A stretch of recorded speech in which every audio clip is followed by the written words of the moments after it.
ఏమో వాయిస్ తక్కువ, మీడియా లేదు. ఇంకోటి వీళ్ళకి బాకాలు ఉదేవాళ్ళు తయారయ్యారు ఆ పార్టీలో. దాంతో వాళ్ళ కాళ్ళకి ఇదిగో కనీసం నువ్వు వచ్చి ఓ ప్రెస్ మీట్ పెట్టుకుని అయ్యా ఇదిగో నువ్వు వీళ్ళకి ఎట్టాగు కేంద్రం నుంచి వివరాలు తెప్పించుకోవట్లా, కానీ కనీసం ఆ పేపర్లో సరిగ్గా చదివి దాన్ని బేస్ చేసుకుని ఇదిగో ఈ పథకానికి సంబంధించి వాళ్ళ పత్రికలో కూడా వచ్చింది, మేము ఇస్తున్నాం ఇది అని చెప్పుకోవాలి కదా.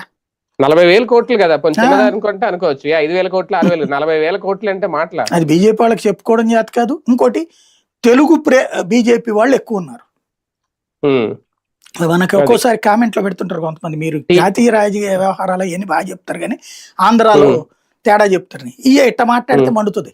నిజాలు చెప్తే నిజాలు మాట్లాడకూడదు ఇక్కడ, అబద్ధాలతో ఆ భ్రమంలో బ్రతుకుతా ఉండాలన్నమాట, అంతే.